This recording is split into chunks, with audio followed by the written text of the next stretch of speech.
their nations into the heavenly city. And that certainly one of those gifts, I believe, came from the Greeks, is that recognition that we live in a rational universe, that human can be understood by human reason. We began to look at the Hebrews and saw that their view of knowledge is very different. For them, knowledge was covenantal, relational, and revelational. That it comes to them in the covenant that God made with Israel. It's relational in terms of the purpose of the covenant was to bring the people into a relationship with God. It's revelational because it reveals God. And the same is true in terms of God's creation, that the heavens declare the glory of God. When the Greeks looked at creation, they looked to see how does it work, understand its rationality. In the Hebrew, the most important thing for the Hebrews was how does it reveal God? What do we see of God and what he's made? To the Hebrews, the universe is personal in that sense, that it reveals a personal God. Is not just an impersonal set of rules, but is also rational. We see that in the Genesis account, that things reproduce according to their kind, that God set the sun, moon, and stars in the heavens as signs for times and seasons. The universe we live in is rational, predictable, knowable. But the Hebrews didn't pursue that. To them, the priority was in knowing God. The universe also reveals God's moral law, and that all of us have a sense of conscience. It's built into our very being. We don't have to be told in every sense of what is right and wrong, good and bad, that there is a sense in which it's written on our hearts. Paul speaks this in Romans 1, where he says, when the Gentiles who don't have the law live according to the law, they show that the law is written on their hearts. It's written in our being, in our conscience. So our very being, and therefore creation, reveals God's moral law to us and his character.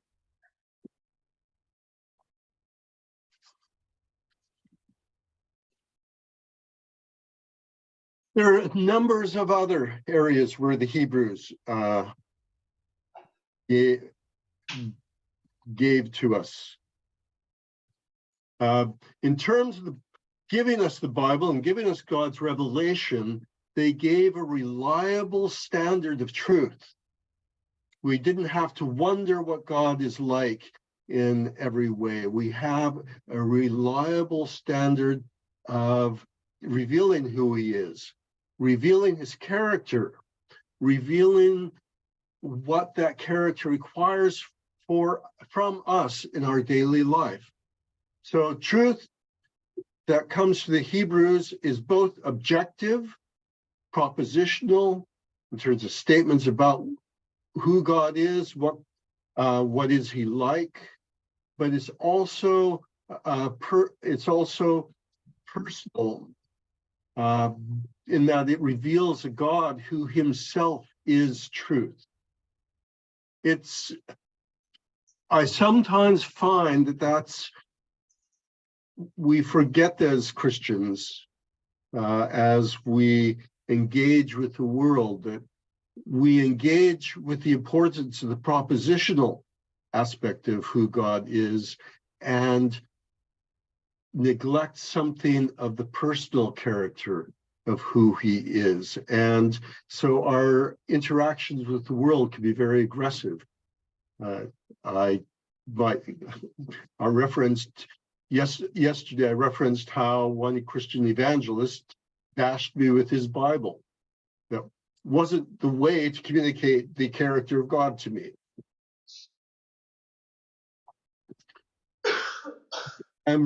I just finished a master's thesis.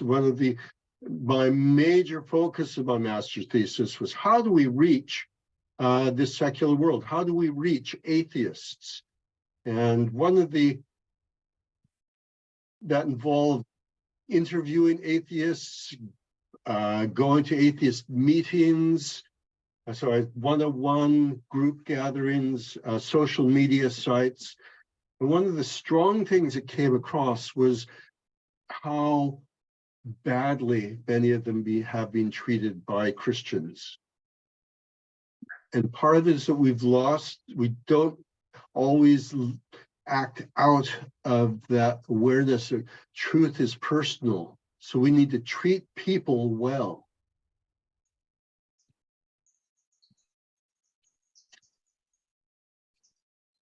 Biblical law, point 2 in terms of next thing in terms of what we have from the Hebrews. Biblical law gives a reliable standard of justice. Remember, this is one of the things the Greeks were looking for. How do we know what's true? Well, the Bible gives a reliable standard of truth. Biblical law gives a reliable standard of justice. How do we construct the laws in our society to reflect a just standard? One example that's useful for us to have in the West that we can learn from biblical law is that Israel had no prisons. We have a fairly good indication of that in terms of when we look at the prophet Jeremiah, when he was arrested in the capital city, Jerusalem, there's no prison to put him in. So they put him in the guardhouse for a while. They put him down a dry well for a while. There wasn't a prison. But Israel is aware of prisons or prisons in the nations around them. Joseph was imprisoned in Egypt, but Israel had no nations. If you stole something in Israel, you weren't put in prison, isolated from your family and relationships, and imprisoned in the company of other criminals. You had to repay what you had stolen. So with interest to make up for the loss that you caused. In Israel, there was, you were required to restore what you had taken. This allowed you to stay a member of your community, a member of your family.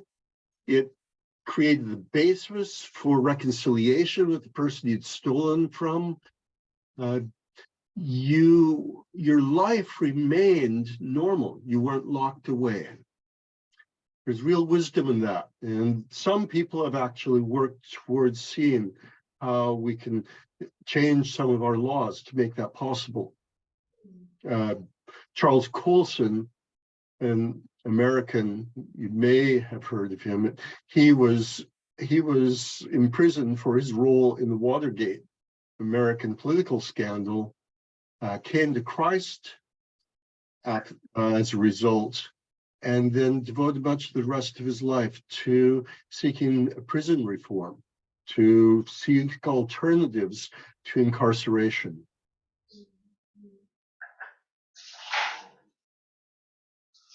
Another key thing comes for us from the Hebrews is the rule of law, the idea of the rule of law, that it's not the rule of nobles, it's rule, and when the law is everybody in the nation is under that law.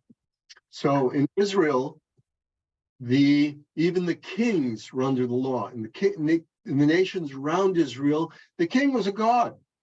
The king's word was law. But in Israel, even the king was under the law, and the prophets would hold him to account. Now, sometimes it wasn't possible to bring him to a court, but God held him accountable. The story of Naboth's vineyard in 1 Kings chapter 21. We have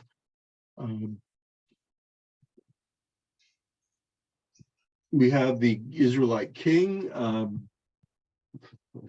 lost his name, but he saw a vineyard, and it belonged to a man named Naboth, and he's King Ahab, and he's walking along, he sees a vineyard, and he thinks it's right, he wants to buy it. It's right next to his own vineyard. You think this will be great. I can buy Naboth's vineyard, tear down the wall between them, and make my own vineyard larger. Then he goes and says to Naboth, "Hey, Naboth, I want to buy your vineyard. How much?" And Naboth says, "This is my inheritance. It's my inheritance to pass on to my children. I can't do that." And the best way to describe Ahab's reaction is he goes home to his palace and pouts. He's like a little child who can't get what he wants. And he's sitting just being depressed and miserable because Naboth won't sell him his vineyard. His queen comes in, and she's wondering, why is Ahab so depressed? She says, "What's wrong?" And so he tells the story. We don't see the emotion, of course, in the biblical account, but in essence, what he's saying, you can tell it went something like this: "I wanted to buy Naboth's, they won't sell it to me. Oh, it's not fair."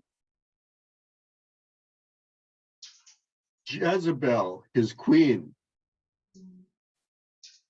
responds, "Is this how you act as king over Israel?" She was the daughter of the king of Tyre. She's a pagan woman. She's a worshiper of Baal, and her father was a king. And her father, if he wanted it, he didn't worry about taking it or not. He just took it. He was not under the law. He was the law. Jezebel arranges a judiciary murder. Naboth is falsely accused, murdered. Ahab takes the property, and a prophet comes to him and says, "Because you've done this, your dynasty ends with you. You'll have no successor to sit on the throne after you. And Jezebel, the dogs will lick up your blood from the stones." The kings of Israel were under the law. When we talk about the rule of law in Western society, it stems from the Hebrews. C.S. Lewis, in his children's story, The Horse and His Boy, one of the characters says, "The king's under the law, for it's the law makes him a king." Nobody is above the law. And there's often, our government officials exempt themselves of certain laws. The United States Congress has been infamous for doing that, passing law which they impose on everybody else, and then exempting themselves from having to obey it. It's a profound violation of the biblical principle of the rule of law, which the Hebrews gave to us. This biblical law gave essential equality to all people, even foreigners. Foreigners were protected under Israelite law. As a foreigner, you had no legal rights in say, Athens. Only citizens were protected by Athenian law. In Israel, the law was over and protected everyone. Even slaves had rights. Foreigners had rights who were to be treated well. And in contrast with much of pagan society, and as I say, in contrast with Greek society, women were counted as being equal. They were created in the image of God, fully in Genesis chapter 1, that male and female, he created them both in God's image. You see this acted out in Israel's history at times. I remember I was reading the book of Judges and came upon one of the most amazing statements on the role of women in the whole Bible, I'd say. That it just blew my mind when I realized the implications of it. It said, and Deborah judged Israel. Simple statement, but it introduces a woman who holds the highest civil office in the nation. It's the equivalent, it's president of the United, or president or prime minister. The judge does not mean somebody just sits in a court of law, which normally, at least an American or British person would think that. But a judge in Israel, the judges were the highest civil office that could be held, and is held by a woman. And the author doesn't say, and things are so bad in the days of the judges that even once a woman had to be a judge. She's treated just like the other judges. And Deborah judged Israel.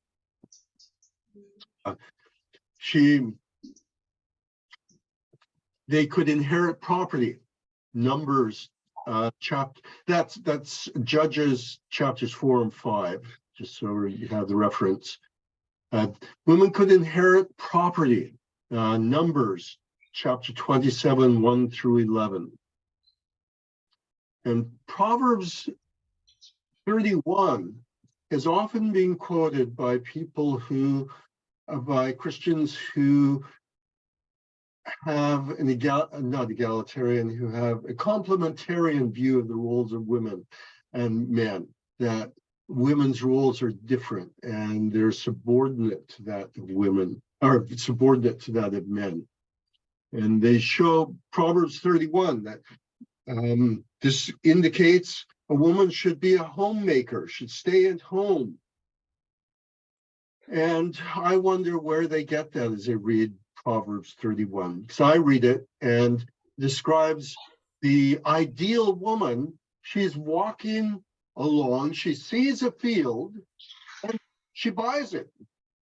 Doesn't say she went home and got her husband's permission to buy it, just says she buys it.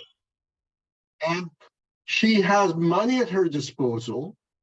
She can invest in land that will be productive for the family.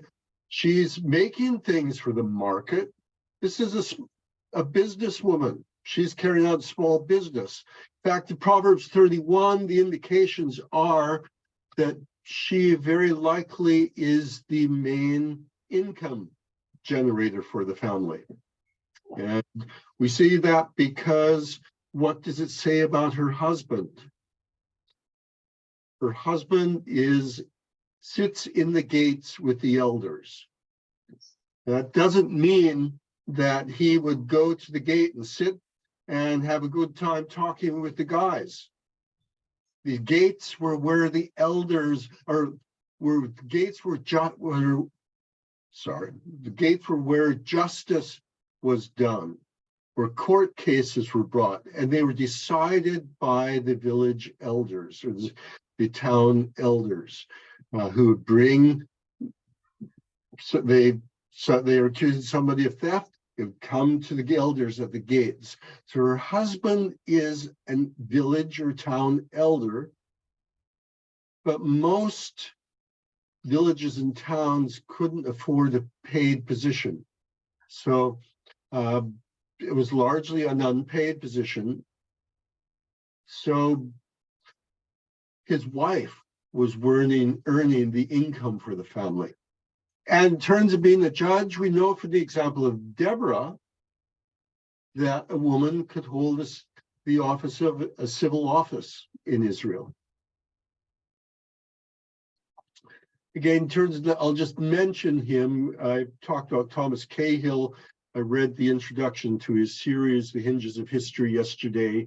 In his book, The Gifts of the Jews, where he deals with what the Jews brought to the world, he speaks about the value of women and place of women.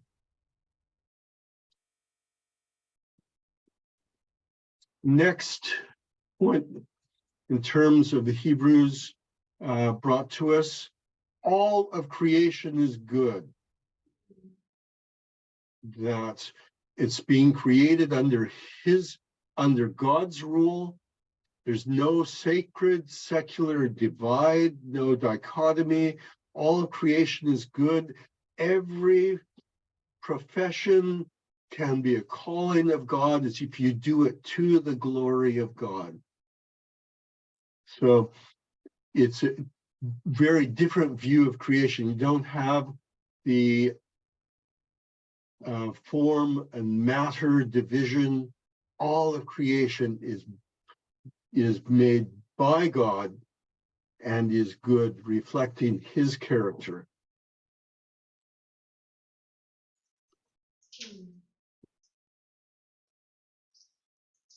They gave purpose and direction to history. Thomas Cahill said that Abraham was the first person ever to go anywhere.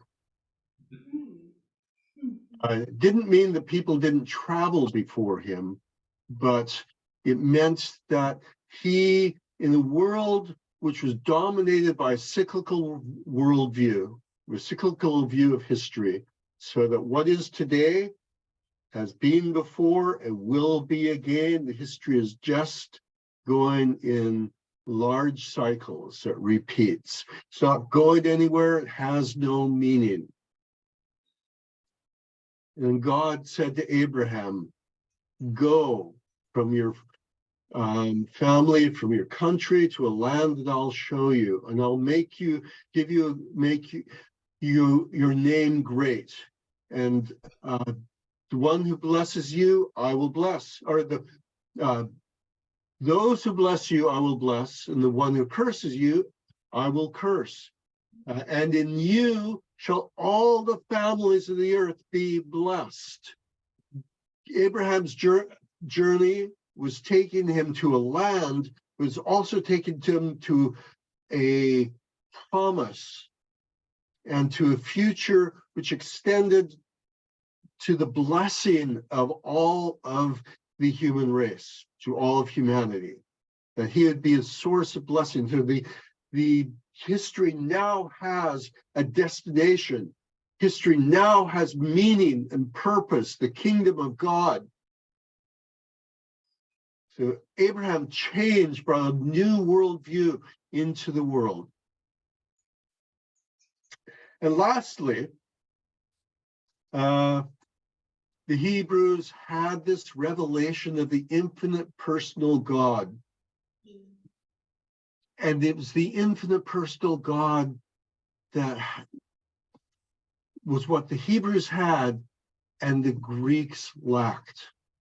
It was seeking a complete rationality within the universe that created the dilemma of rational versus irrational for the Greeks.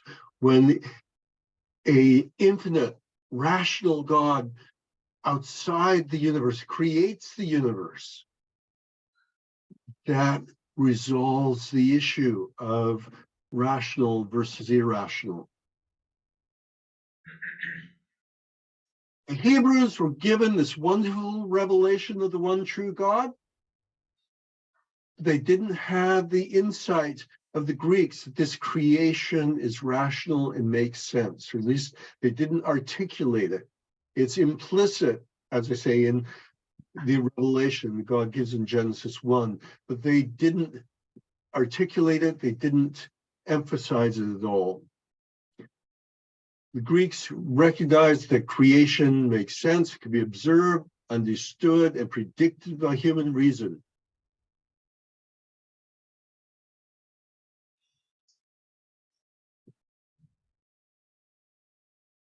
The Hebrews, because they knew this God, because they knew God, had the answer for the problem the Greeks possessed in terms of rational. The very sad thing is that they never took their, they never brought this to the nations until very late in their history. They didn't bring the revelation of the true God, even though Deuteronomy said that the nations were to look at Israel and wonder and see what a wise God he was. Israel, instead of living out their covenant with God, they turned to the idols of the nations instead. A few comments, because we're going to look shortly at what happened when the church and the Hebrew worldview confronts the Greeks, confronts Greek philosophy. But it's also good to know at this point that some things were happening at the end of Israel's history and of the Old Testament period and intertestamental period, interactions with the Greeks that were preparing the way for Jesus. You see a number of things happen. One's just the Greeks under Alexander the Great, we talked about briefly yesterday, conquered the whole Persian Empire. That extended from Turkey all the way to India, and from Central Asia all the way to Egypt, and incorporated Israel in its borders. So Alexander conquered this empire and brought a common cultural unity and common language to the area. So most people, as well as they're knowing their own local language, also knew Greek, or at least some Greek. So there was a cultural linguistic unity to the area. The Greeks wanted to preserve the learning of other people. And so one of the Greek kings, successors to Alexander, Ptolemy, had the Hebrew Old Testament translated from Hebrew into Greek. So in the years leading up to the birth of Jesus, we find the Eastern Mediterranean gaining a cultural linguistic unity. The Old Testament scriptures are available in the language of the Greeks, which is the common language for the whole region, which is setting the stage for the possibility of the gospel to go forth. The New Testament passages, translations, or the New Testament passages from the Old Testament are mostly from the Septuagint, the Greek translation that had been done by the Ptolemies.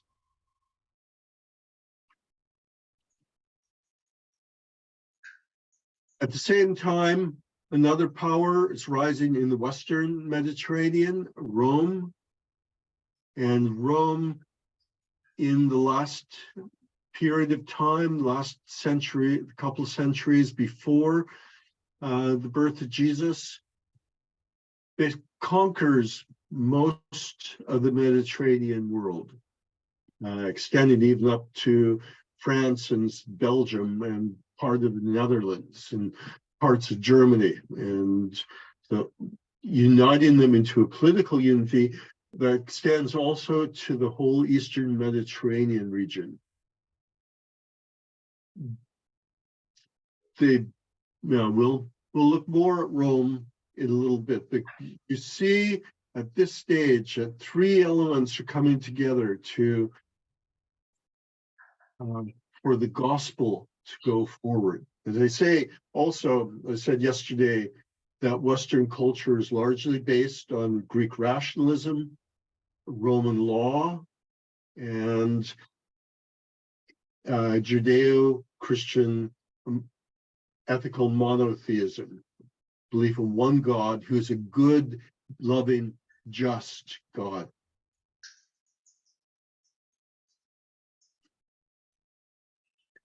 Any questions about the Hebrews? Because we're going to move on. I didn't spend as much time on the Hebrews as the Greeks because I think we're more familiar with them than we are with the Greeks. But I thought it was important to highlight certain parts of their contributions.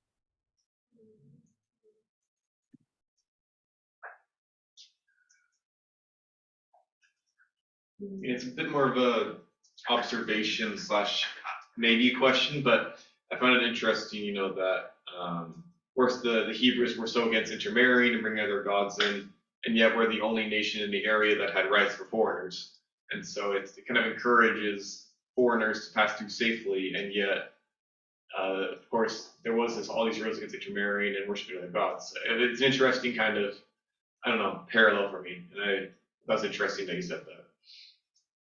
I'm sorry that some of the distortion from the microphone, I missed some of what you said.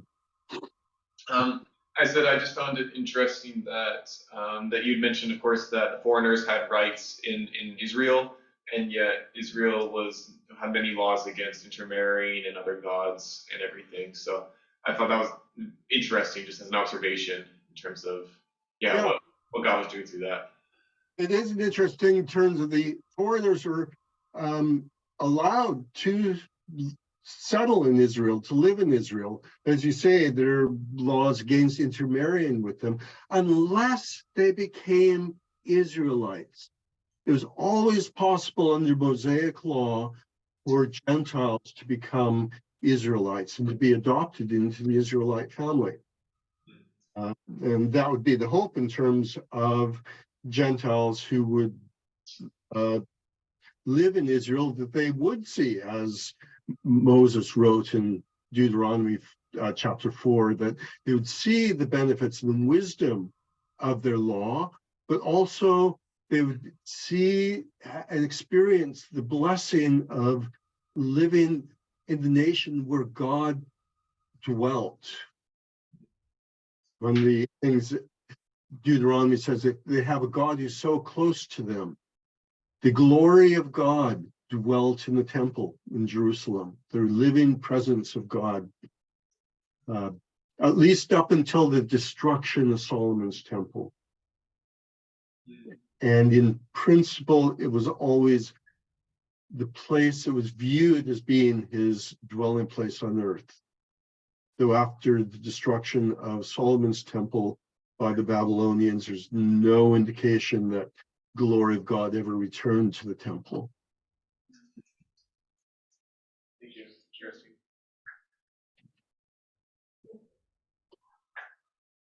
Wait, one more. Yeah. So yes, you said that the Hebrews never expressed that the world is logical, and you said that they didn't ever bring that to the nations. I'm very interested, in terms of what you think about, because there's obviously a separation of Israel from the other nations around them. The Lord did that as, keeping them holy and set apart. But I guess I don't really understand what you were saying there. or just wondering if you could expand that a little bit more in terms of how could they have shared it with the nations? Maybe I'm misunderstanding what God is saying. Okay, they weren't forbidden from having contact with the nations. They were forbidden from intermarrying. There were certain things that they needed to do to keep themselves ritually pure. As I say, the foreigners had rights to be in Israel, and there was nothing that prevented Israel from going into the nations, as they did in the intertestamental period. And so you find throughout the New Testament reference to God-fearers. That's because Israel finally took up its missionary task and began to reach out to Gentiles. To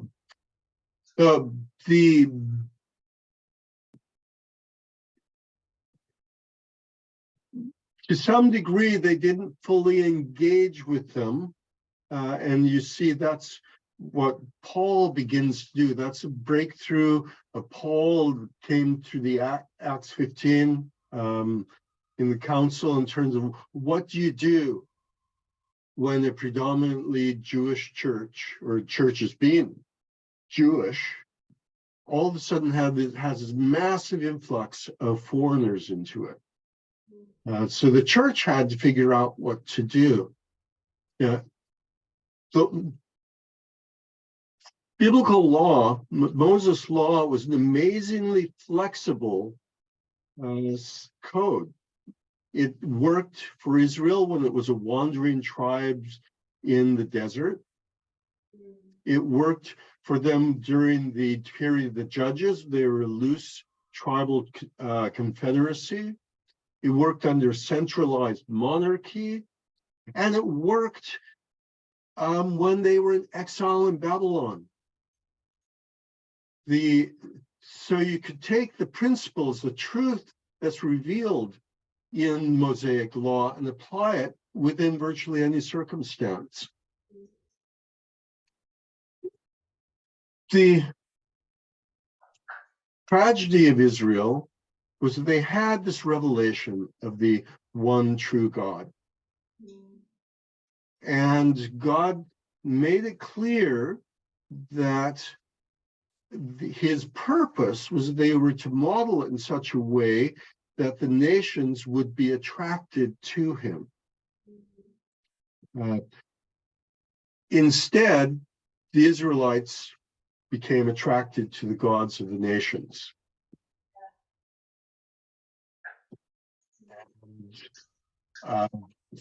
So therefore, as I said, they're forbidden to intermarry, but only if the other people couldn't be or remain foreigners. You find the example of this in Ezra, actually, in the whole story of Ezra and that they'd taken foreign wives. And basically, Ezra says, you need to divorce them. What was the problem? We know in terms of Old Testament law, foreigners could become Israelites, but they had to become Israelites. That means that they needed to live under the covenant expressed in the law. They needed to know the Hebrew language. They could know the law. That's one of the concerns that Ezra brings up in terms of is that the children no longer know Hebrew, cannot speak Hebrew. They are speaking their mother's tongue. And if you look at Ezra, it's not just simply you must divorce. He sets up a process in which every family is interviewed. And it takes several months to do, actually, if you read the full accounts. And so I think a lot of what was happening in that time was sorting through this process in terms of saying, are you willing to become an Israelite? So it wasn't just he came down hard. There's sometimes things he says, it sounds like that. but if you understand and read all of it, you realize, okay, there's much more involved here. So that probably a large number of those families stayed together. Thank you. Yeah, I'm very interested in how the Jews intermingled or actually spread who God was in society around them and the nations around them in that time, because yeah, I haven't heard a lot of teaching on that. And then of course today we see that, you know, the Jews and culture keep very much to themselves for the most part, apart from the odd very successful businessman or businesswoman. So yeah, it's just interesting to hear more about it. Yeah, and you see in the New Testament time, of course, that Jews were forbidden to have certain levels of contact with Gentiles. There was a requirement for ritual purity, but remember what we see in the New Testament isn't always a faithful fulfillment of the Mosaic covenant. We're seeing in, well, I hope this doesn't trouble anybody too much, but Judaism is not the faith of the Old Testament Hebrews. Judaism is the faith of the rabbis, who were the direct descendants of the Pharisees. And so it reflects much of the misstatement and misunderstanding of the law that the Pharisees brought with them, that Jesus and Paul certainly encountered and tried to address. So the Old Testament Hebrew faith basically ended with the destruction of the temple. It was already splitting into two parts, neither of which contained all the truth. So you see the Sadducees and the Pharisees. But with the destruction of the temple, basically the Jews had to find a substitute religion, because so much of the faith of the Jews had been built around the temple. And it wasn't there anymore. It was no longer possible to offer a sacrifice because the temple was gone. So Judaism really is an attempt to deal with that problem by the Pharisees. The Sadducees ceased to exist with the destruction of the temple because the Sadducees were the priests. And so basically what was left after Titus destroyed the temple were the Pharisees, and down to us as the rabbis. Now, there's still much that Judaism carried through. I mean, there's real elements of truth in it, but it's not the same faith as the Old Testament.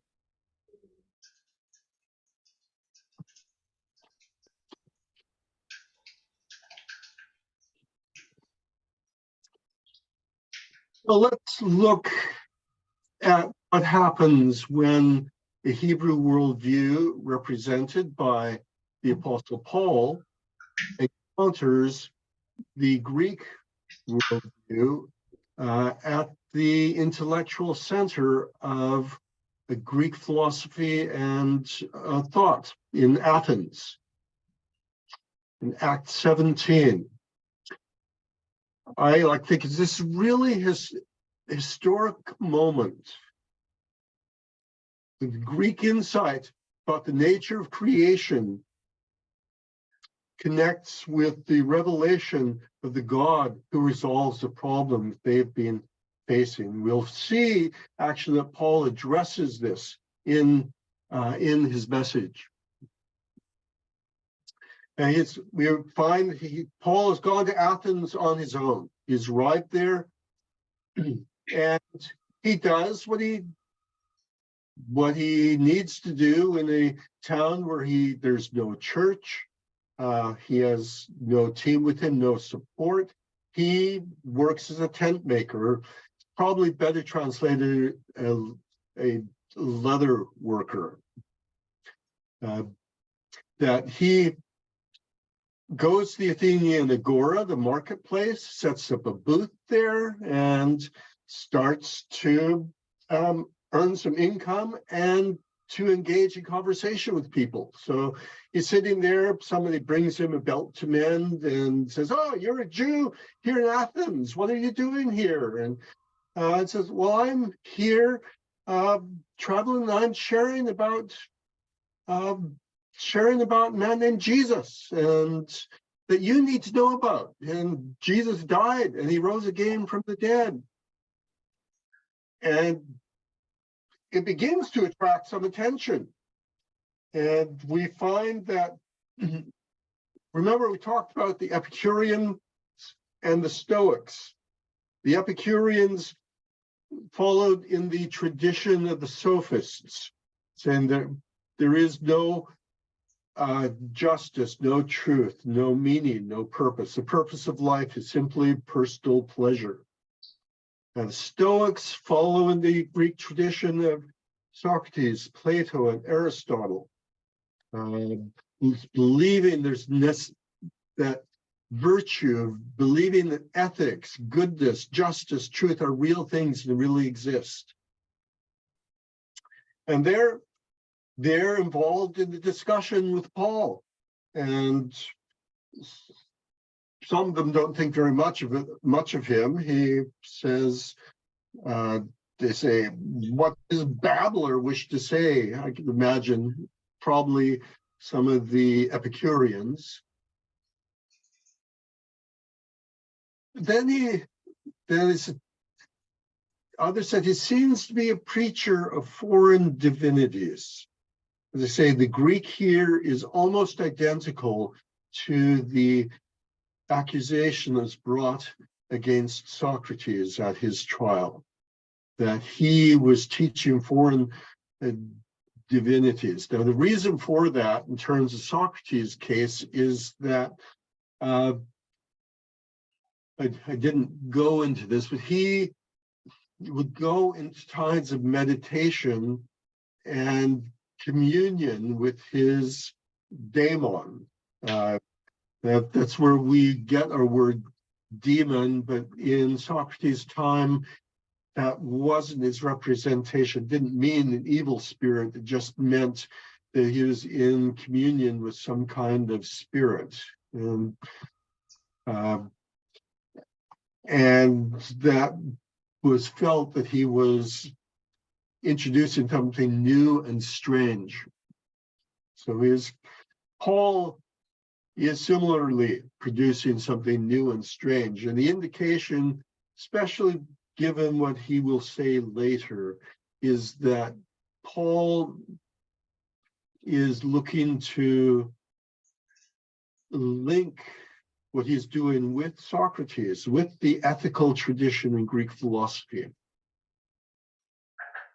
So they bring him to the city council, the Areopagus.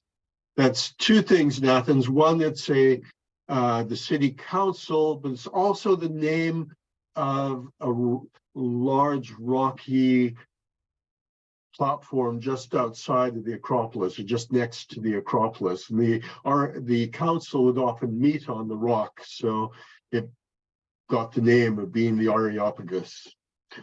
And they bring Paul before them, and the question we read is, "May we now know this new teaching, what this new teaching is you're presenting?"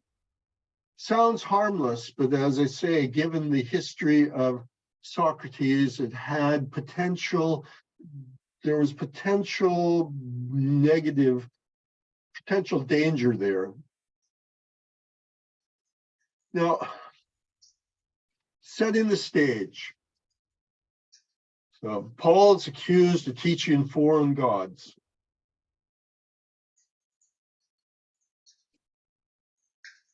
Paul stands in the midst of them and begins Men of Athens, I perceive that in every way you are very religious. For as I passed along and observed the objects of your worship, I found also an altar with this inscription, to the unknown God. Paul is being very diplomatic here.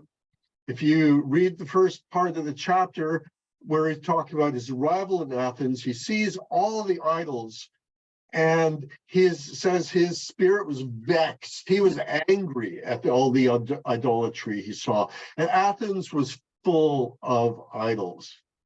I don't know if any of you have ever been to India or even are from India, but there's some cities where you go and there are idols all over. Athens was even worse. But Paul just said, I observed that in every way you're very religious. For as I passed along this, I saw this altar to the unknown God. Now I've heard sermons that says, well, Paul saw this altar and thought this would be a great sermon point to draw people into the message. But I disagree, and I think an overwhelming amount of evidence is that he knew about this altar and he went looking for it when he arrived in Athens, and with the clear intention of using it, because it refers to a specific event in Athens history.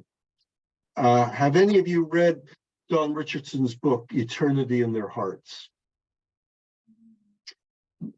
A very insightful book in terms of looking at redemptive analogies, things that God has placed in people's cultures and history that would point them to himself.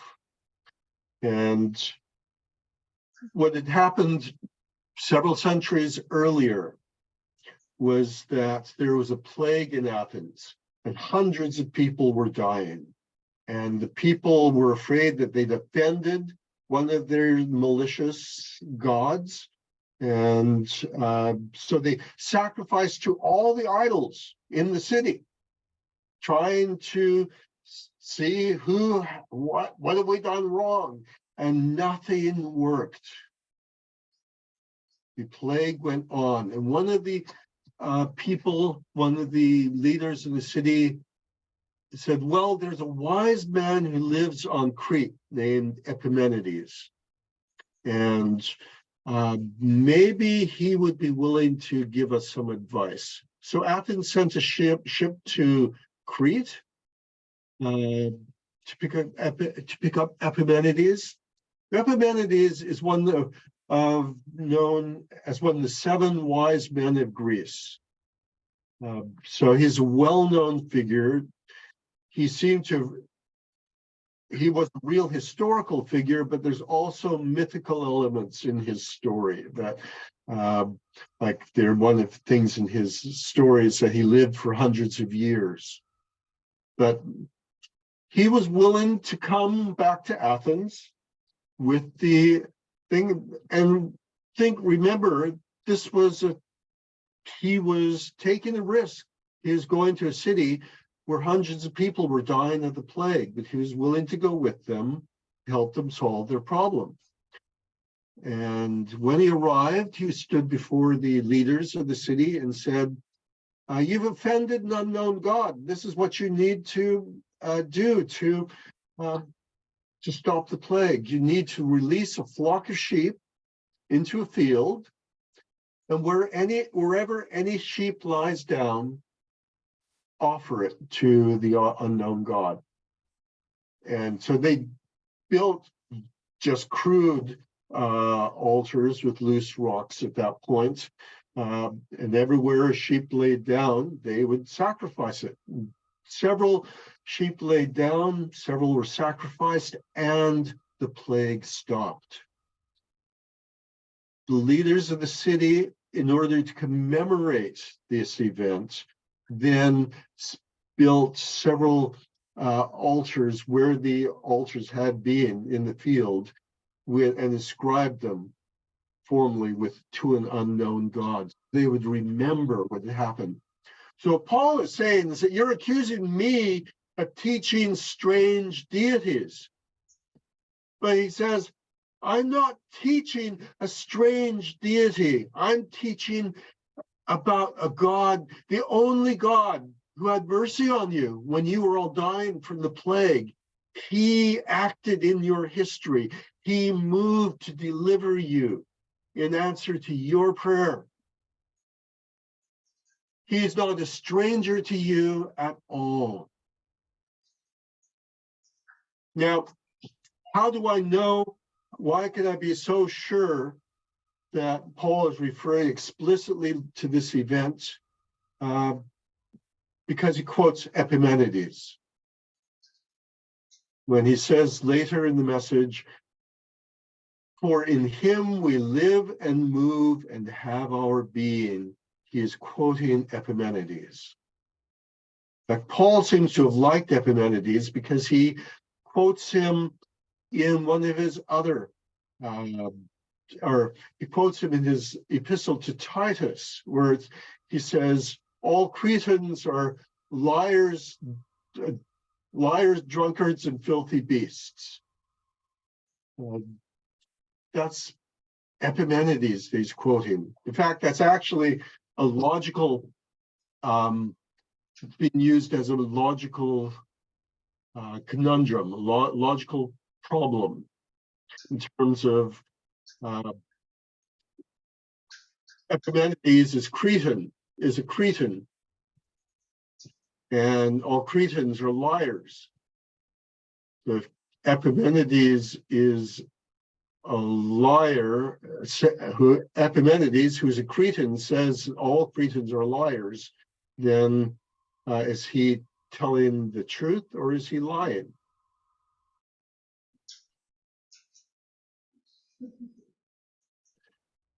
Okay, we'll continue with Paul's message on to the Areopagus after our break. Thank you so much. So we will continue in 30 minutes. See you then. See you.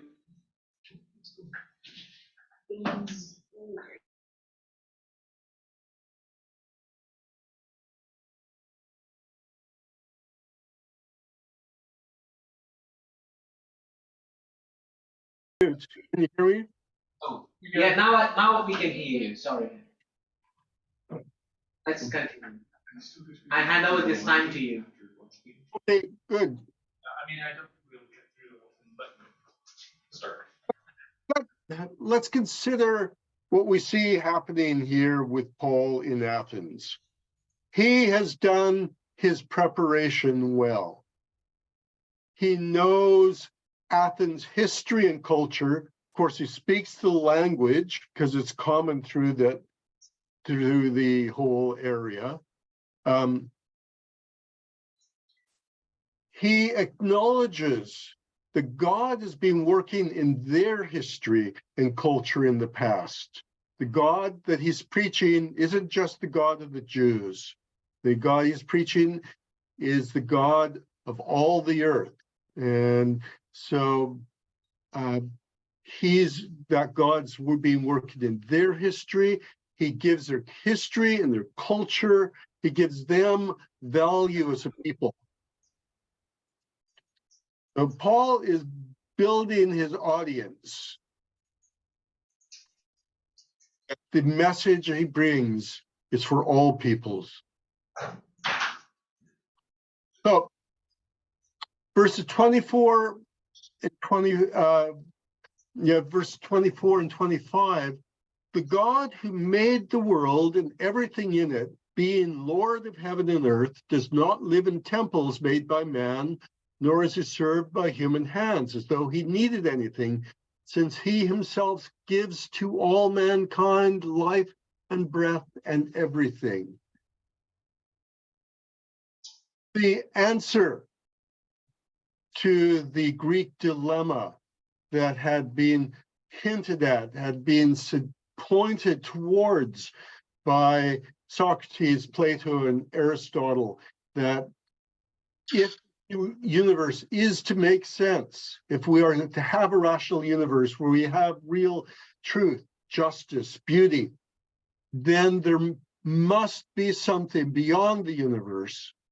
Paul is saying here, that's who I am making known to you, the God who made the world and everything in it. Therefore, is not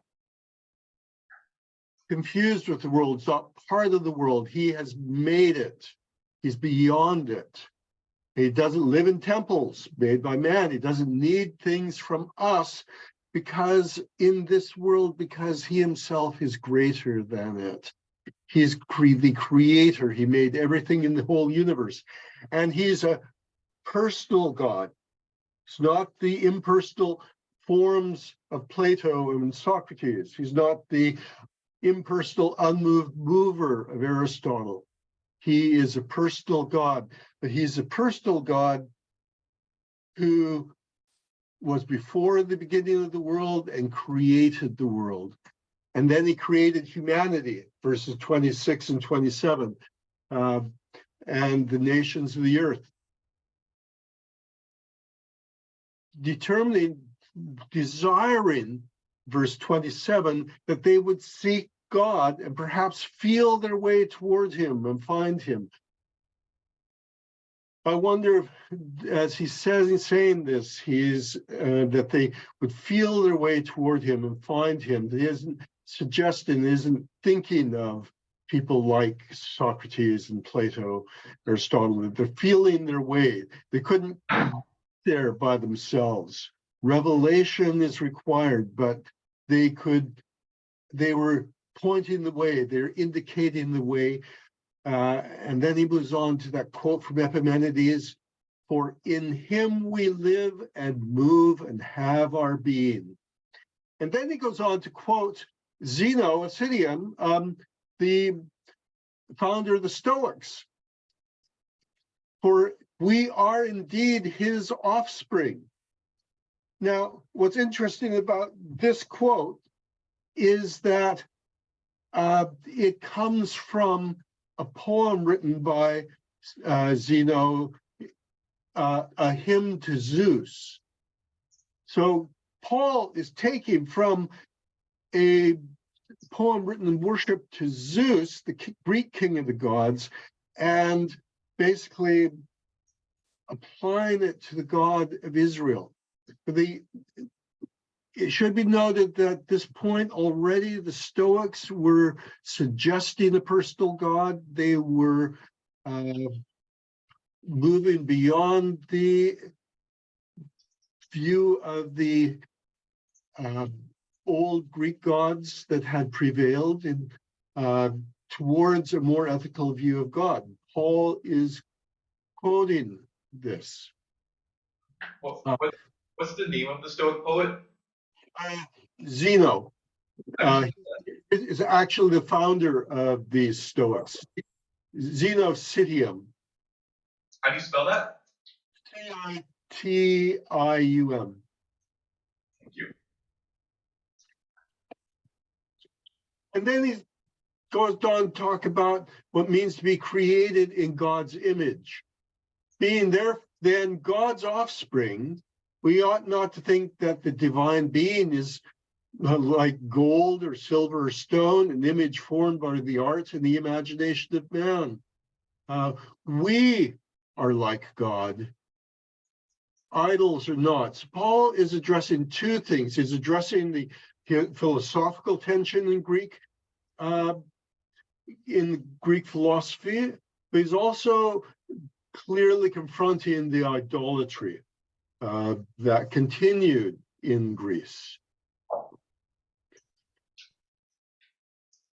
Verses 30 and 31, the times of ignorance God overlooked, but no, he commands all people everywhere to repent, because he's fixed a day on which he will judge the world in righteousness by a man whom he has appointed.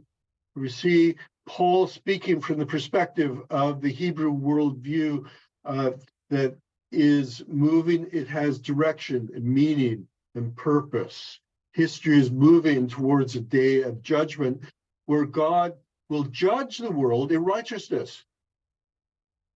So this God that he's preaching, he's making clear, is not like the Greek gods who were so immoral. This is a righteous God. This is a God of justice, which is another way to translate this word, which is say part of the whole central tension among the Greeks. That this God is a just God. This God has justice, as Socrates spoke of, desired. He's a personal God, but he's a good God. He's an ethical God. And history is moving towards his kingdom as he will judge the world.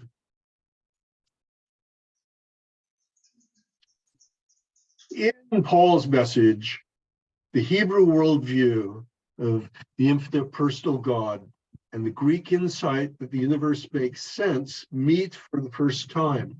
The long-term consequences of that meeting would change the world. We'll be looking at some of those as we move on. The process was to take centuries. The church faced centuries of persecution. Its focus was survival of persecution and survival of dealing with false teaching. The Western Empire would collapse in 476 AD.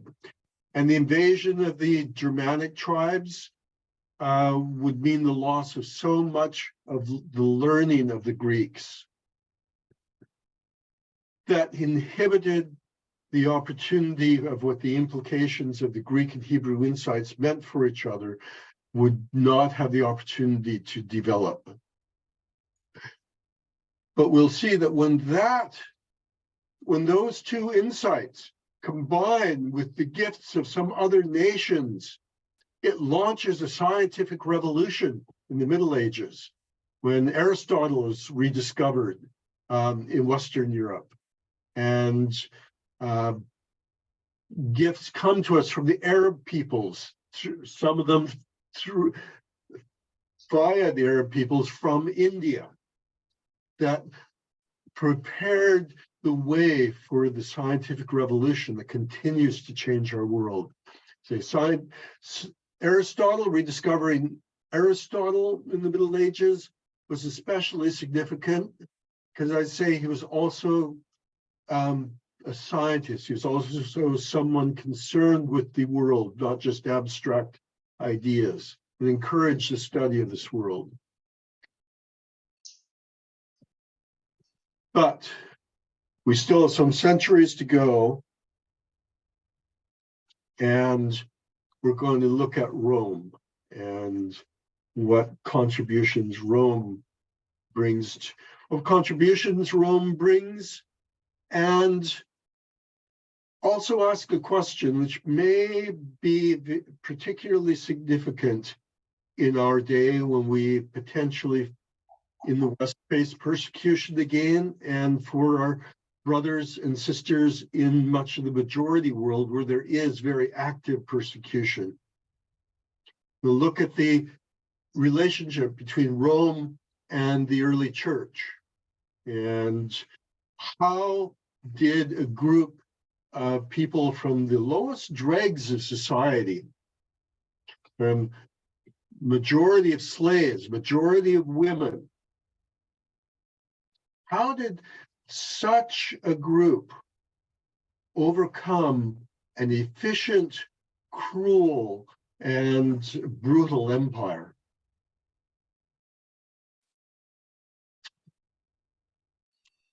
So according to tradition, Rome was founded in 753 BC by twin brothers, Romulus and Remus. By that tradition, they were abandoned, they were exposed as infants and found by a wolf who raised them.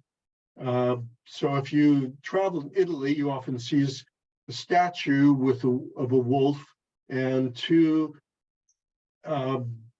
human babies suckling the teats, because this image Romulus and Remus. One of the founding myths of Rome was that they together were building the city, and Remus was working on the houses of the city, Romulus was working on the wall, and Remus didn't think very much about Romulus' wall. And he jumped over it and said, "Your wall is ridiculous," in essence.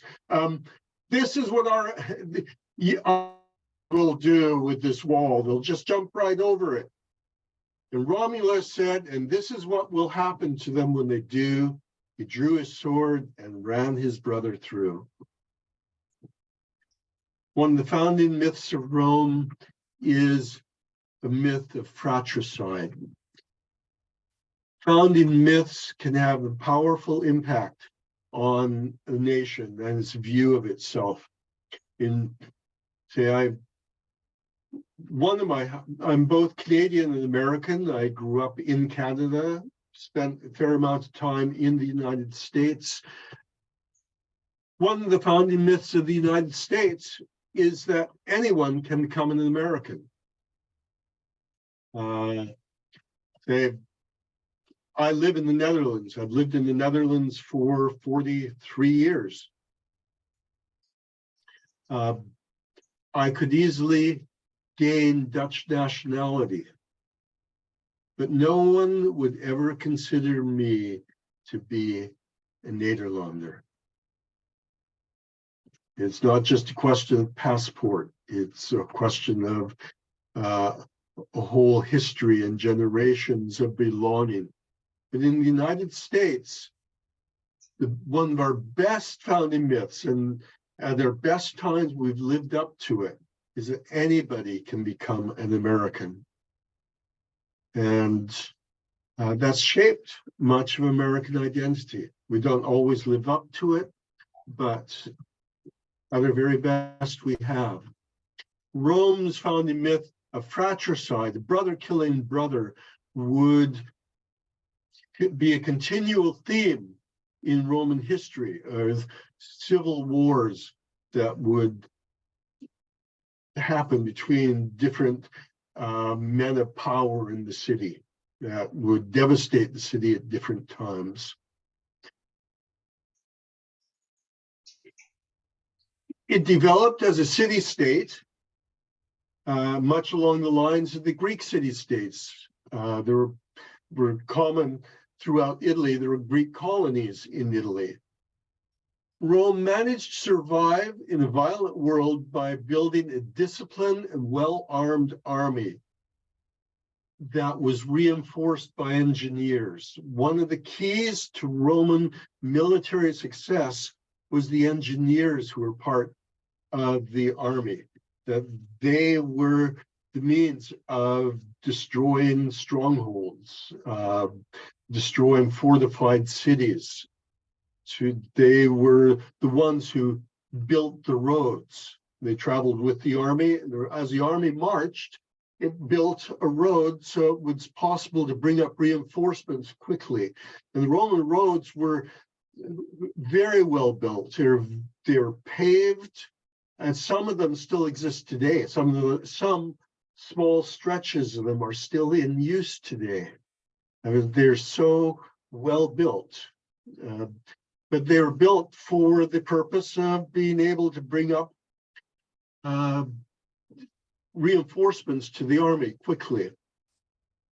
But it also provided something else, because not just armies can use roads, but merchants can use roads. So it allowed the opening up of widespread trade within the empire, traveling along good roads, which meant the transport of goods between different parts of the empire was easy to do. It made it possible, made it easy for Christian evangelists to travel throughout the empire. We read about Paul traveling through Asia, traveling through Greece. He's traveling on Roman roads, and he's traveling in basically a secure places because the Roman legions maintained the safety of the empire. They kept the they maintained the people. They kept people safe from robberies. The Roman Navy swept piracy from the Mediterranean and made the seas safe to cross. So we see Paul traveling regularly on ships on his missionary journeys because it was safe. The Romans created, they called the Pax Romana, the Roman peace, which created security, allowed trade to develop, allowed people to travel, population grew, wealth grew.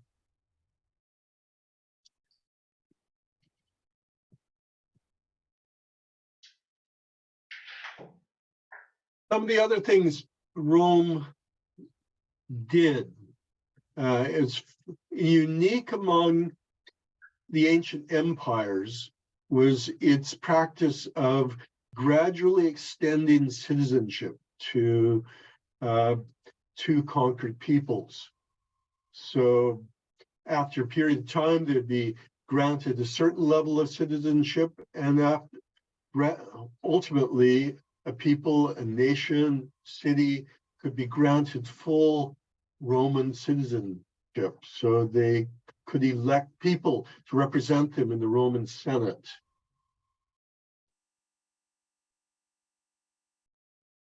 They gave a political unity to the whole Mediterranean world, and in the West, a sense of political entity, that unity that for the first time, the united Western Europe, Italy, Spain, Gaul, France, Britain, into a political unity that Europeans never fully lost that sense of belonging to a cultural unity that was then reinforced with the coming of Christianity. This sense of identity would endure even through the crises of the Dark Ages that would follow the fall of the Western Roman Empire. I'd say one of its biggest, perhaps its biggest contribution to Western culture was Roman law. Rome had a vision of a universal law. Every individual nation had its own particular law. Rome had vision this law was universal. It was good for all. And say because of their view of citizenship that was extended, gradually more and more people came under Roman law. Roman law protected people from abuses of authority.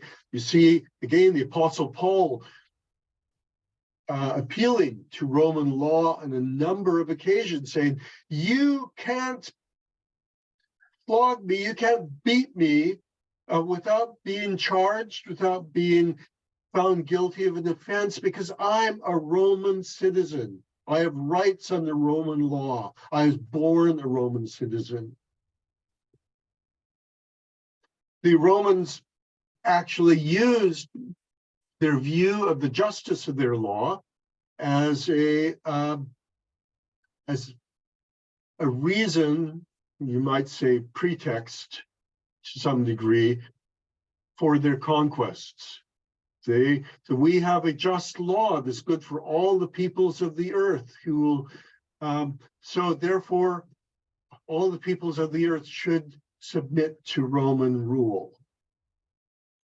Now, often imperial powers have used ethical excuses to justify their imperialism.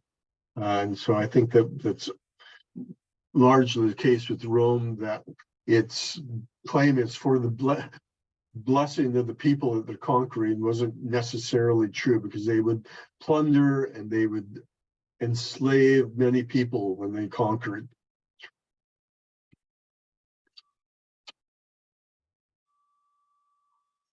So we do have some occasions where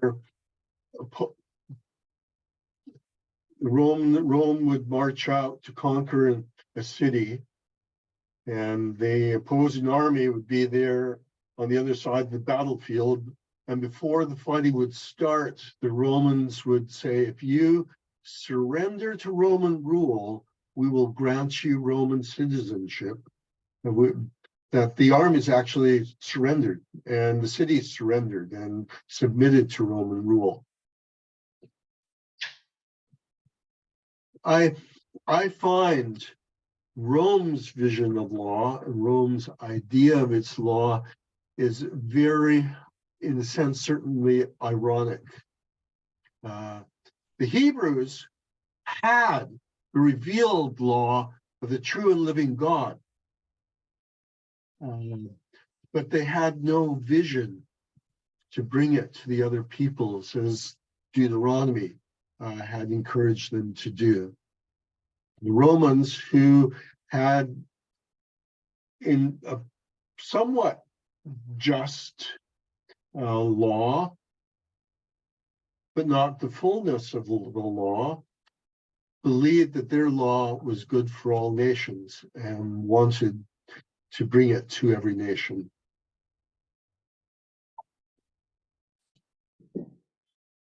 Okay, one of the factors of Roman history was civil war. And one of the Roman thinkers was a man named Marcus Tullius Cicero. And Cicero lived between 106 and 43 BC. He was contemporary with Roman leader, dictator Julius Caesar. They knew each other well. But it was a time of serious civil war in Rome, that from the period shortly before Cicero and Caesar were born, through much of their lives, and then after their deaths. And the civil wars in Rome were brutal. That the army, which is under a general defying the rule of the Senate at one point, would come into Rome and slaughter its opponents, kill them, or do it legally. After they took power, they'd use the courts to murder or to impoverish those who opposed them. And it was so bloody that Cicero is the person who began to first think about the idea, is it possible to limit the destructive consequences of war? He began to think about what might be a just war. How could you have a war that didn't entail massive civilian death, massive destruction? What would make a war just? Actually, the Hebrews have some guidelines in the Mosaic Code that put restrictions on the use of violence, the use of force. But in terms of the nations, Cicero's one of the early thinkers, certainly, in terms of, is it possible to think about war that may be just and not just wanton slaughter and destruction? But he was inspired, if you want to use that word, what was motivated by the destructiveness of the Roman civil wars. Remember, I said that many great thinkers were not thinking in a vacuum, but they were responding to the crises of their day and trying to make sense of them. So Cicero was looking at the civil wars of Rome and trying to make sense of them, and laid some foundations for what would later develop in terms of Christian just war theory.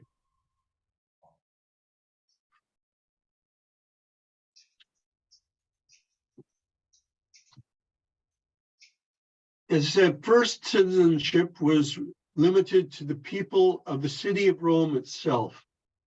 And again, remember the classical world of Greece and Rome was built around cities. So the Roman Empire literally means it's the empire of the city of Rome. And so Roman citizenship was at first limited to the people of Rome, but then extended to Italy, and then extended to ultimately to all the free people of the empire. Didn't abolish slavery. Roman economy, Roman society was built on slavery. And that's another motive for many of its wars, to increase its slave population. But in terms of the free peoples, it was extended to, Roman citizenship was extended to the free peoples of the empire.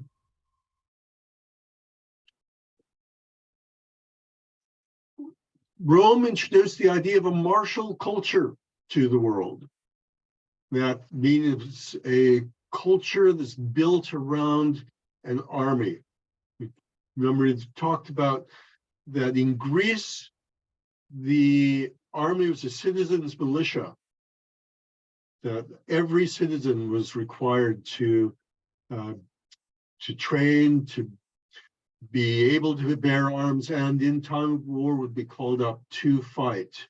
Rome had a professional army and was made up of Roman citizens originally, with soldiers serving very varied periods of time, could be as little as 10, as long as 20-year periods. The leading an army was a way of political advancement, because if you led an army, you could often conquer new territory. Conquering new territory meant that you got to get slaves and you got to get plunder. You became wealthy, which allowed you to, by votes, influence the whole political life of Rome. Most popular Roman leaders had also been successful generals. There's Pompey, who conquered Jerusalem, the first Roman conqueror of Jerusalem. Julius Caesar. Octavian, who became Augustus, the first emperor, was reigning when Jesus was born.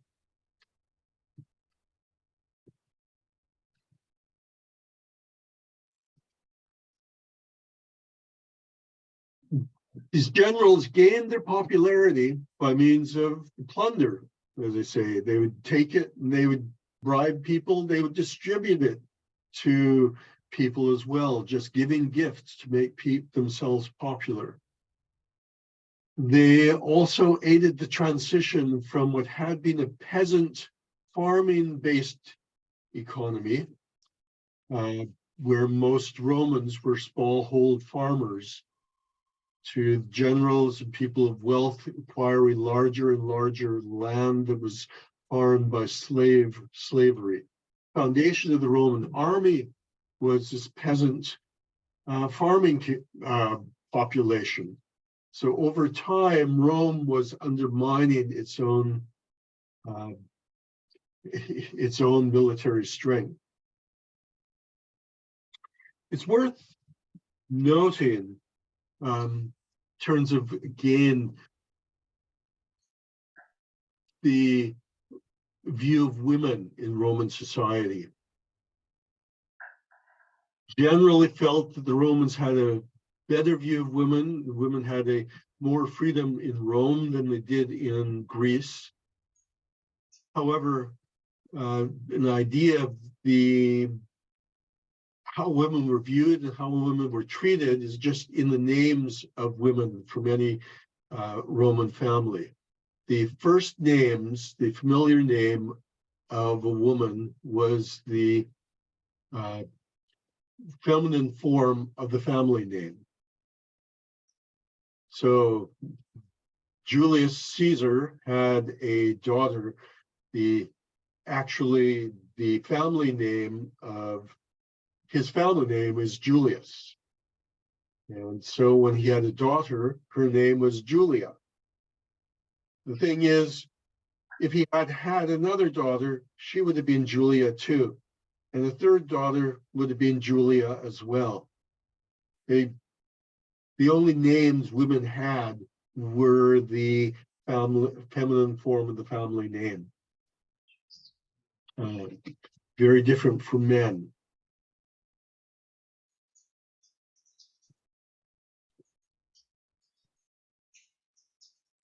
Because of the engineering, the skill in engineering, that was a major contribution of Rome. You have the large public buildings, you have aqueducts that would bring water to cities from great distances away. As I say, you had the roads that linked parts of the empire together.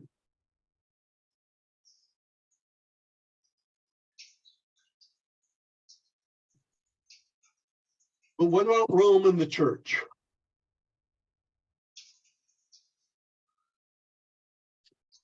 As noted, it was during the time of the Roman Empire that Jesus lived and died and rose again. He's born under the Emperor Augustus and crucified during the reign of the Emperor Tiberius. It was a Roman official, Pontius Pilate, who passed the death sentence on him. But most of the early encounters between Roman officials and the early church were positive. We've already noted the appeals of Paul to Roman law. And he expected that Roman law would protect him. That changed in 64 AD under the Emperor Nero. Nero was, I guess the best way to describe him is he's a megalomaniac. He thought he was wonderful. He was a poet who sang, who put his poems to music, and he sang them, and everybody was amazed at how wonderful his music and his poems were.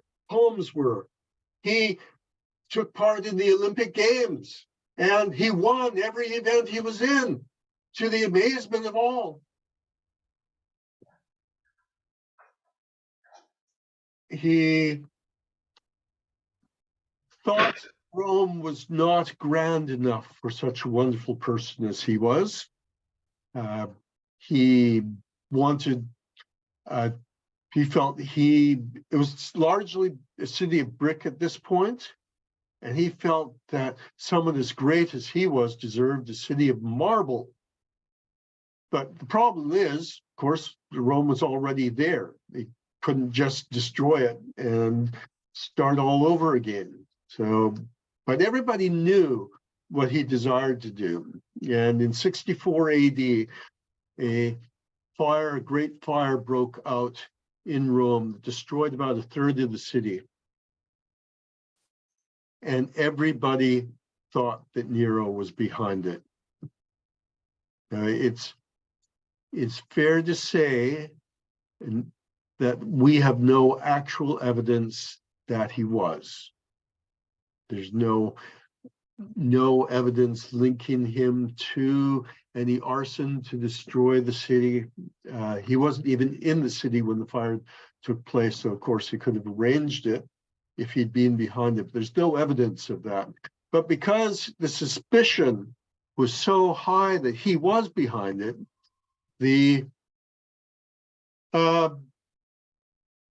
felt he needed to find a scapegoat, somebody else to blame. And there was an unpopular religious sect.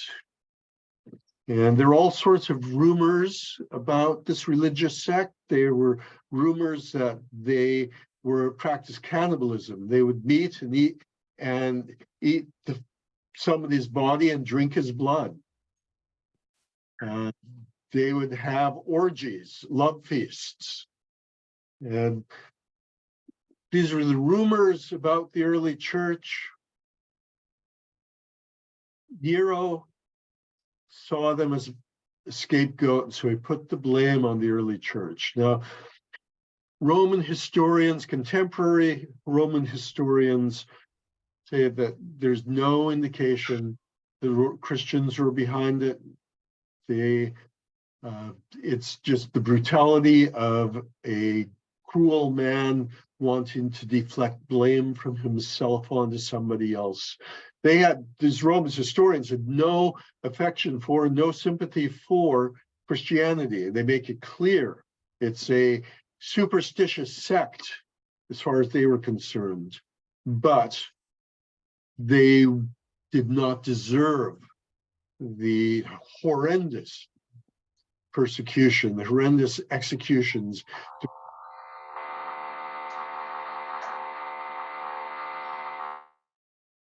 Did you hear that? Is that your? I just got a buzzing, sounded like something with a drill. The sound from here. Sorry. Okay.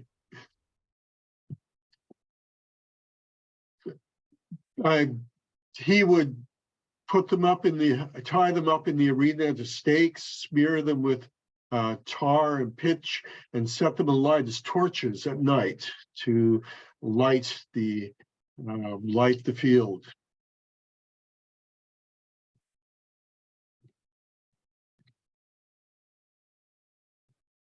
During this persecution, the apostles Peter and Paul were probably killed in Rome.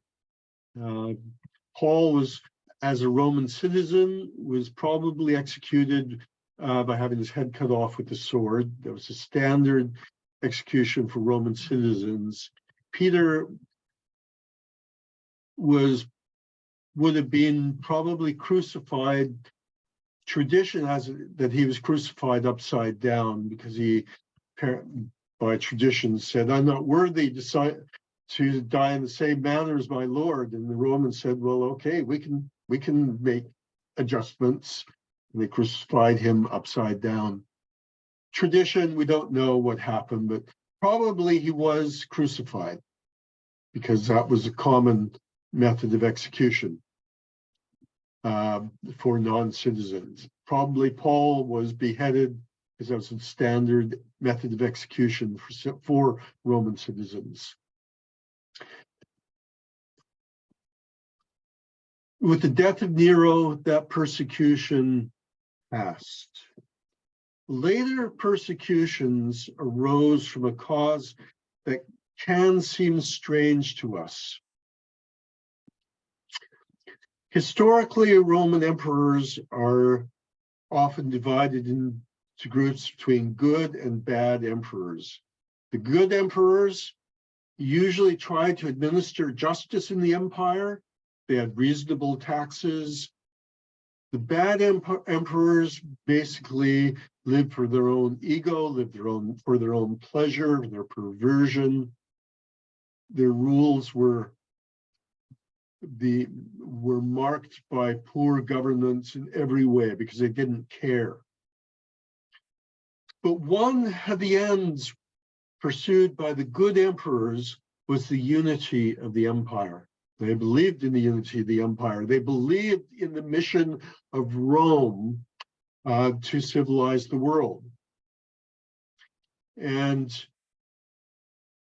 the unity of the empire had to be preserved against external enemies and potential revolt from within. The Roman Empire was an empire that had been built largely by conquest, made up of many different peoples, and often those peoples would desire independence, especially if an emperor would raise taxes and some unjust actions. It's hard to maintain an empire where we have multiple languages, multiple religions, multiple cultures and peoples. One solution was to have all peoples worship one God. well, not just one extra god. They could keep their own pantheons of gods, but they would add one more figure to the pantheon, which would be the genius, the spirit of the emperor.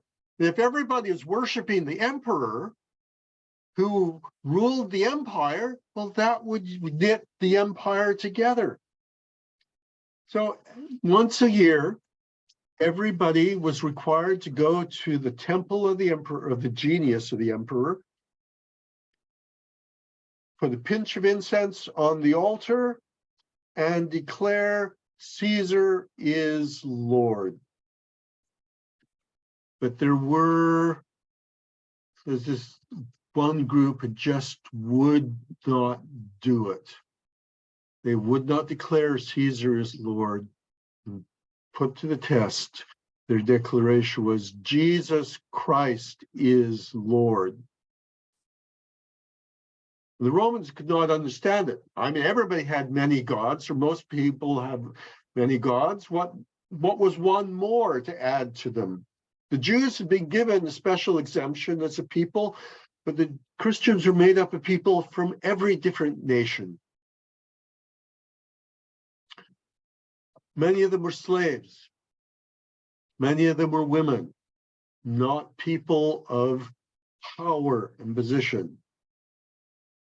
But they were, in refusing to worship Caesar, undermining Caesar's attempt, the emperor's attempt to give unity to the empire. When I say Caesar, I'm not referring to the man Julius Caesar, I'm referring to the office. Caesar was a common title given to the emperor. The emperor wanted to give unity to the empire. Christians were guilty not of a religious offense in the eyes of the Romans. They were guilty of political treason, undermining the unity of the empire. So it was good emperors who were concerned about the unity of the empire, were concerned about some exercise of justice in the empire.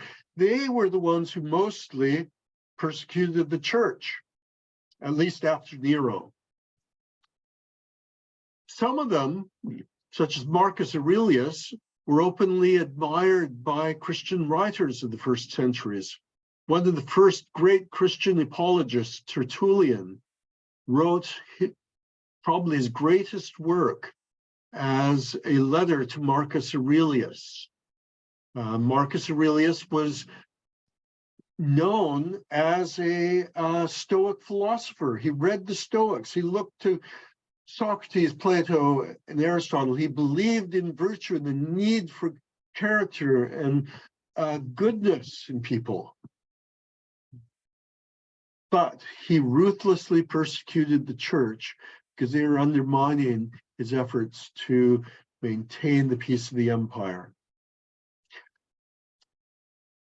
Most, well, at least many of you probably know one quote from Tertullian's work, the Apology, it's called. He's calling on Marcus Aurelius to end the persecution of the church. He said that we're your best citizens. We pay our taxes. We obey the laws. But if we don't obey our God, who forbids us to worship anyone else, how can you trust us to really obey you? And anyway, Tertullian says, the more you persecute us, the more of us you kill, the more we will multiply. For the blood of the martyrs is the seed of the church. How many of you have heard that quote?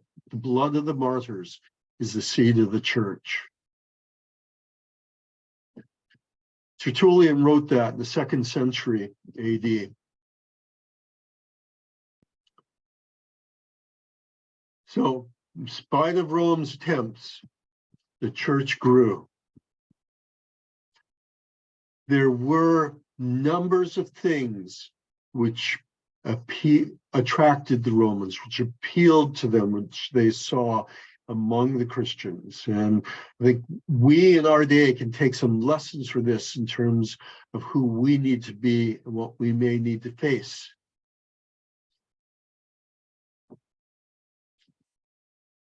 Persecution, as I say, wasn't always ongoing. There were periods under the bad emperors where the church was left at peace because the bad emperors didn't care. And so the church had the opportunity to live out its life in public before its fellow citizens. And they would see the quality of the Christian family life. The Roman family was beginning to break down. Divorce was widespread. That had been common for some time. And immorality was very widespread. But Romans looked at Christians and saw sexual faithfulness among, between husbands and wives. In a Roman household, it wasn't even considered adultery for the master of the house, the husband, to have sex with the female slaves or even male slaves. The Romans adopted homosexuality from the Greeks. But they looked at Christian families and saw that husbands and wives are faithful to each other. The whole quality of the family life was different. The husbands loved their wives, wives loved their husbands. There's happy relationship between the parents and children. Often children in Rome were just tools to be used for political advancement. You married them to somebody in power so that you could advance your own position. It was different among Christians. And not only was it different, they saw the goodness of the difference. It attracted them.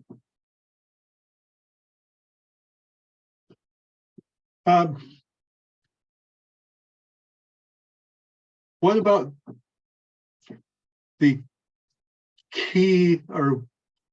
another key was the courage of Christians in the face of death in the arena. The Romans were a violent people. They were a cruel people. Their entertainment was going to the arena to watch men and sometimes women fight to the death for their entertainment. And it was a audience participation because when somebody would get the upper hand, they would sometimes look at the crowd and basically ask it, do you want me to spare his life or do you want me to kill him? And it would be the response of the crowd that determined the fate of the loser. And we go to see movies, war movies, people die, there's blood, but we know these are actors and the blood are special effects. They're not real men and women dying. The thing in terms of the Roman arena was the appeal was that this is the real thing. Men and women were dying, killing each other, fighting to the death. And you can imagine the violence, the spirit of violence, the spirit of death, that'd be their demonic presence, reveling in the human violence. Sometimes, for some diversities, for a change, instead of having gladiators fight to the death, they would release groups of criminals into the arena and then release man-eating or flesh-eating animals, lions and tigers. and they were kept hungry, so that when they were released into the arena full of people, they would go and eat the criminals who'd been released into their midst. And you can imagine criminals that would not go voluntarily. They knew what was coming. They were forced out by soldiers pushing them out with spears. And there again, this sense of the excitement of waiting for the blood to be shed, for people to be torn apart by wild animals. Roman entertainment. And then one day, something different happens. The gates go up. They're waiting for the criminals to come out screaming in terror and fear. And instead, a group comes out in procession, singing, Jesus Christ is Lord. Jesus Christ is Lord. Jesus Christ is Lord. Obviously not that tune, but they come out singing hymns of praise to Jesus because they knew they'd be seeing him within a few minutes, face to face. And they would call out to the Romans watching them, "We forgive you. Repent, turn to Jesus." The Romans were a martial people. They're people who knew war. They knew courage on the battlefield. But these people who are dying are slaves, women, the dregs of society. Where did slaves and women learn to die like kings and queens?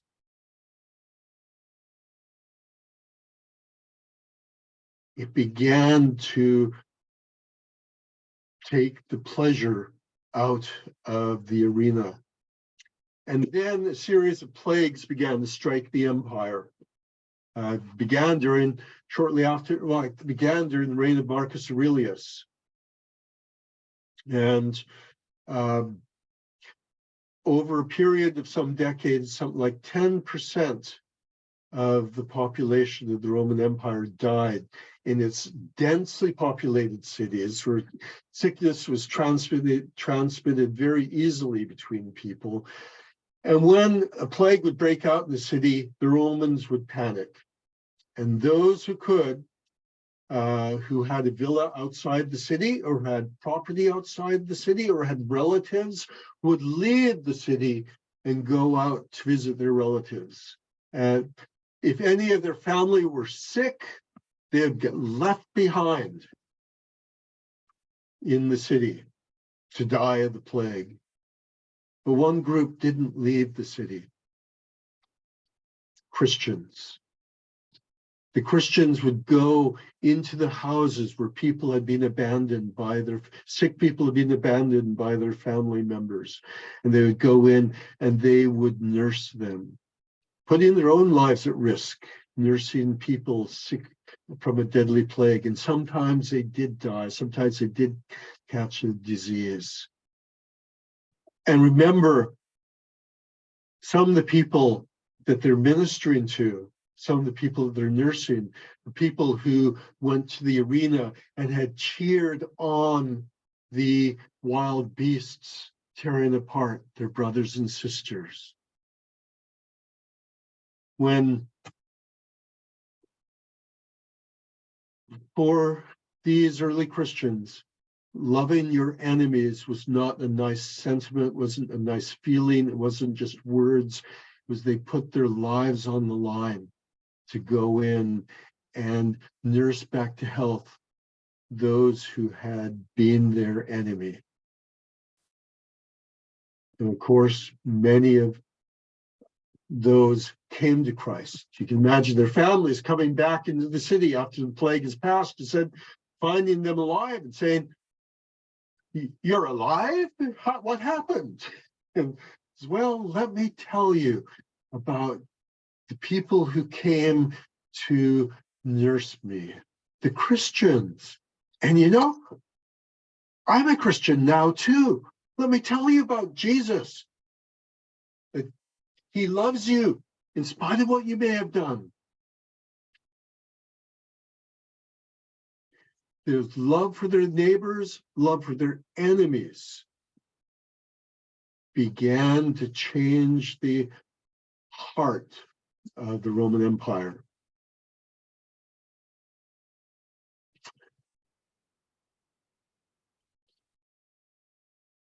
Another thing which is important was the intellectual paganism had run out of answers to the important issues of life. Plato and Aristotle had taken the questions as far as they could go as we looked at Greek philosophy. There was revival of Plato because Plato pointed in the right direction, in Neoplatonism.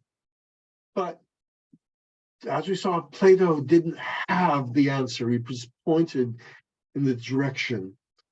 Now it was biblical Christians who were giving the answers. It's been said that Christians are more willing to die for their faith than the Romans were to kill them. One historian wrote, "The church outlived, outdied, and outthought the Roman Empire." We need to deal with the questions of our day. We live in a world just full of questions and has few answers. That's why I deeply believe in the importance of this school. We need to discern what are the questions that are at the heart of our civilizations that's disintegrating in front of our eyes. We see the loss of faith throughout the West, and we are not addressing the questions that are being asked well as a church. So it's one of the reasons I did my master's thesis on how do we reach atheists. What are the questions that are there? How do we respond to them and point them, bring them to the truth? Our usual Christian language doesn't work anymore. The world doesn't know it anymore. So we have to learn the language of the world in order to communicate our message to the world, as Paul did, who quoted Greek philosophers or Greek thinkers. Actually, as Jesus did. Probably one of the least known quotes of Jesus, or least known of its origins, he quotes a pagan Greek tragedian, playwright. That usually people don't have any idea where that could be. Where did Jesus quote a pagan playwright, Greek playwright?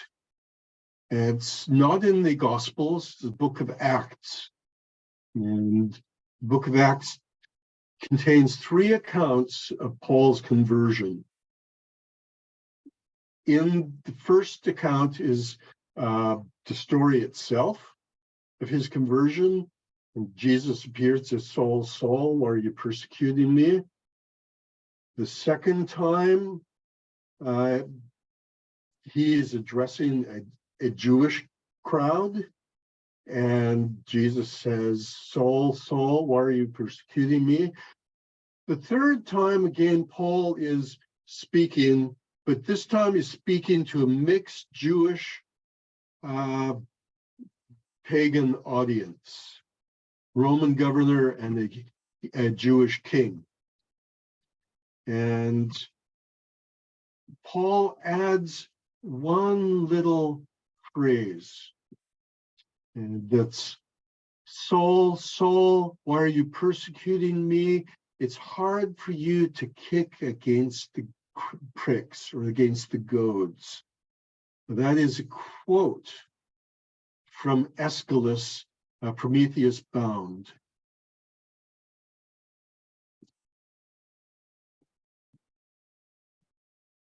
So we need to learn the language of the world, not worldly language, but the language of the world, to know how to communicate our message in a way that makes sense to non-believers in our world today. That's part of what your call is in this school. Sort out your own worldview, but learn how to articulate that worldview to our lost and dying world that desperately needs answers.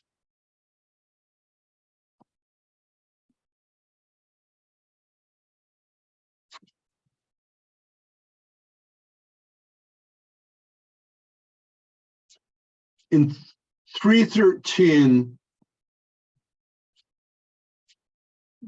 in one of Rome's civil wars, there's a contest between Constantine and another man for who would be the emperor.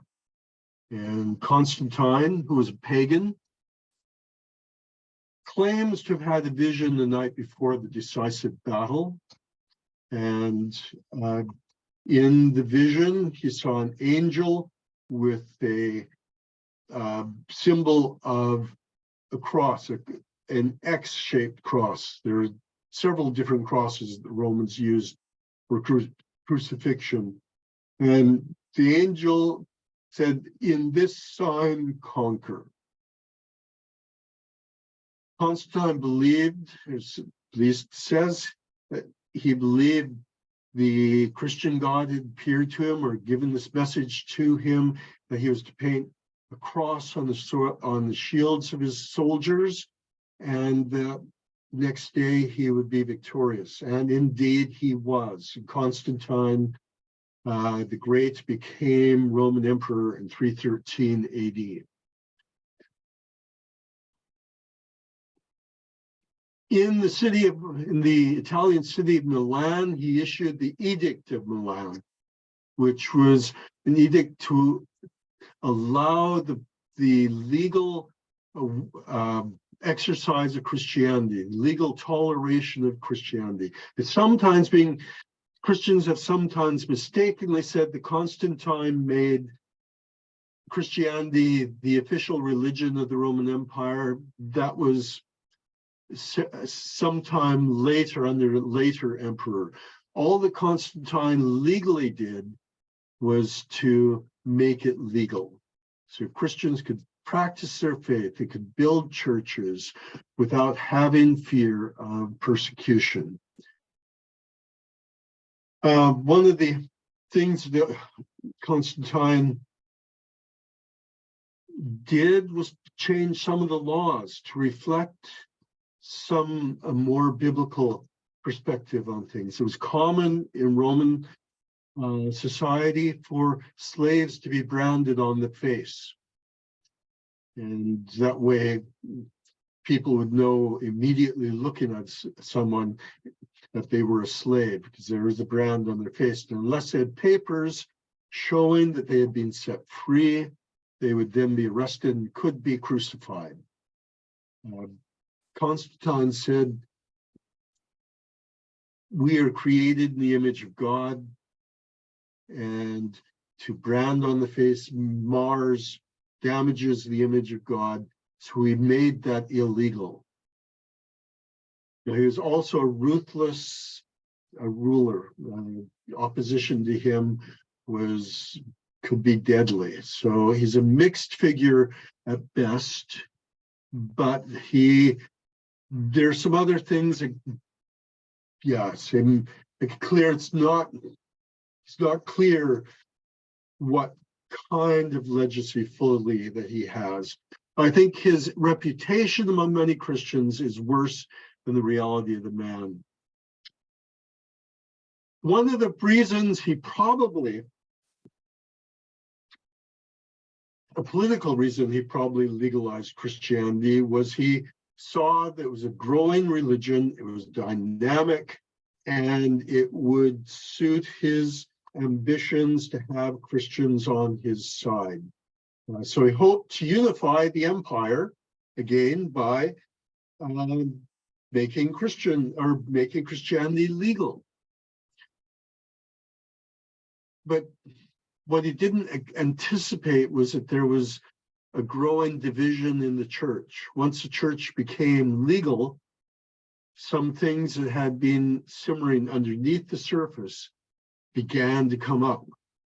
And one of these was a debate about the nature of Jesus, known as the Christological controversies. There are two major proponents, two major sides in it. You had Arius, who said that Jesus is not truly divine. He's the highest creature.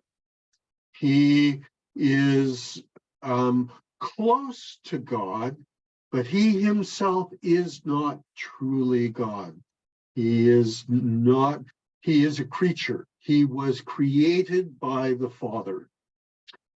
His opponent was Athanasius, who was the Bishop of Alexandria, well, at that point a deacon in Alexandria. And Athanasius said, no, Jesus is truly God in his own being. He is not created.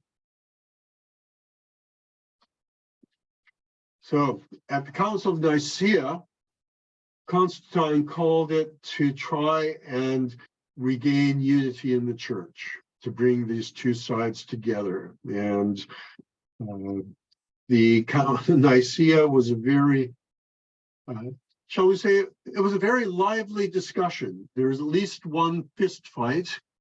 One bishop went and punched Arius in the face for saying that Jesus was a creature. So they're very active and not so pleasant discussions at times. Constantine favored Arius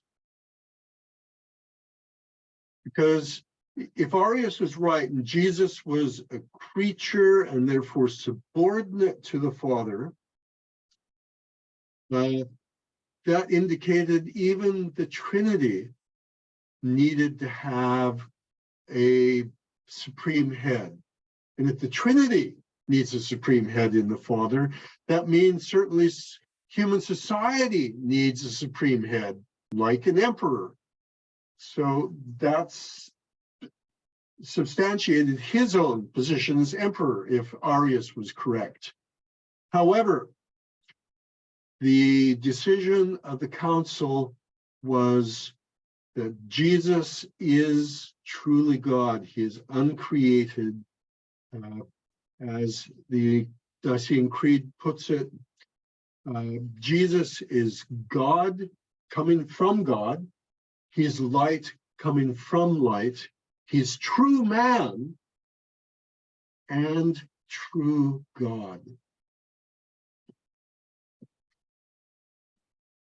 We owe a lot to Athanasius. He is one of my heroes of the faith. Standing when political powers against him, influential people were opposed to him. He stood solidly for the full deity of Jesus and full humanity of Jesus, and laid foundations for the church. Constantine, as I say, favored Arius, but he accepted the decision of the council. Again, it's an indication that he was willing to submit to the church and its teaching, even if he disagreed with it. I think we would better stop there and just see if there are questions that come out of that. Yeah, if there are some questions, you can ask. This is the time. Or even what spoke to you.